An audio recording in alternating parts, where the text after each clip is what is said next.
Hey everybody, in the last video I showed you how you as an agent can log into your account just like a customer would, and you can create favorite lists as well as saved searches just like you would if you were a customer. And so it works the same, which is kind of neat, as opposed to something like FlexMLS, which has different user interfaces for customers versus you as an agent.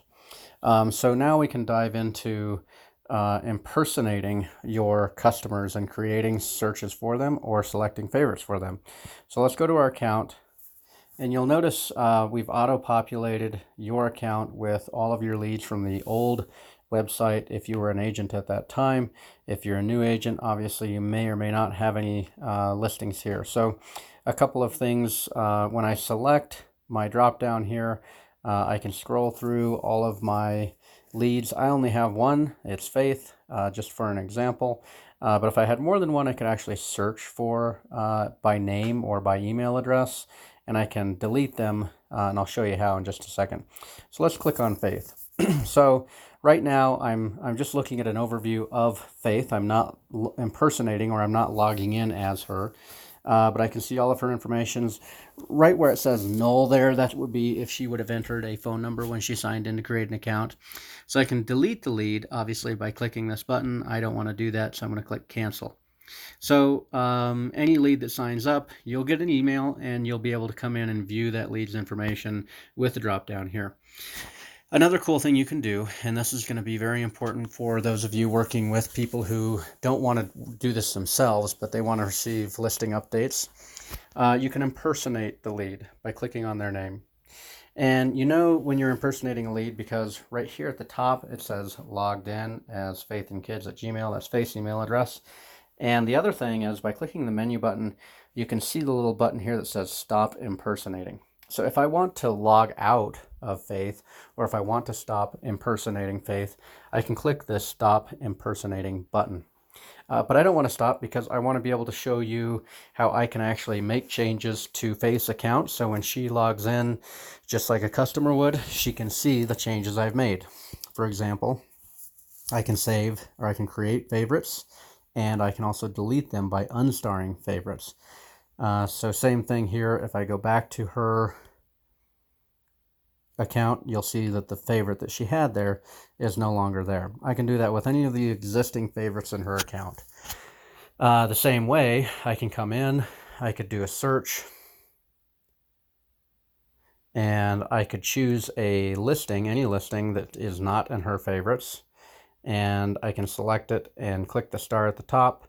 And then when we log back into, or just go back to the account section, I'm still logged in as Faith, so I'm still impersonating her. But as you'll see, I've saved this single family residence for $498,000. Now that's going to show up in her account. This is her account, so when she logs in, she's going to see that. So perhaps you have an agent, or a customer rather, that you want to make some suggestions that what they look at.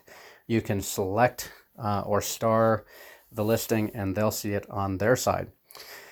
The other thing you can do is you can create a saved search on behalf of your customer. So right now you can see that Faith doesn't have any saved searches.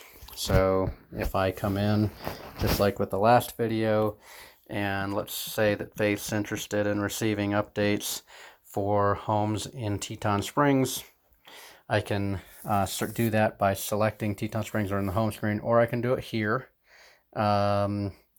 And maybe she wants to look at homes and condos, so we'll select those two.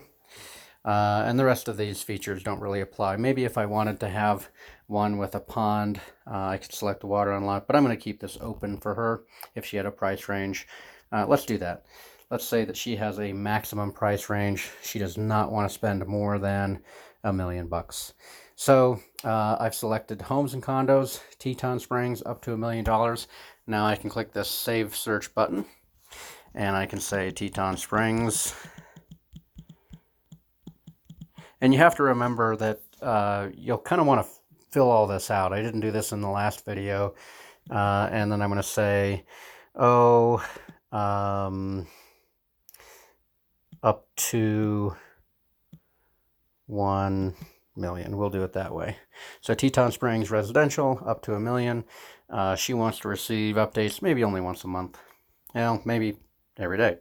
We'll click submit, close, and we can go back to my account. Now I'm impersonating Faith, so this is her account. And if I scroll down to the saved searches section, there it is. Teton Springs, residential, up to $1 million.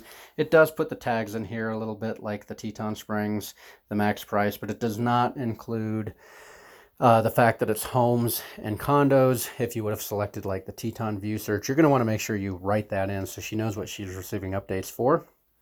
And when she receives an email, it's going to tell her about the search, and she'll get that every day. Now, she's only going to get that every day if there are new listings. If she calls me and says, hey, I don't want to receive your emails anymore, I don't know how to log into my account, I can simply click the X, delete that search, and she'll no longer receive any updates. So that's how you use the impersonation function to save listings or save searches and create email updates on behalf of one of your customers that's in your account. And again, you can see here in the account you're logged in as Faith. And as soon as I want to stop, I just click the Stop Impersonating button. And here I am, logged in as myself, as an agent again. And here's all my leads. I can do that with any number of leads that I have. In the next video, we'll go over how to create an account for a customer who doesn't have one. Thanks.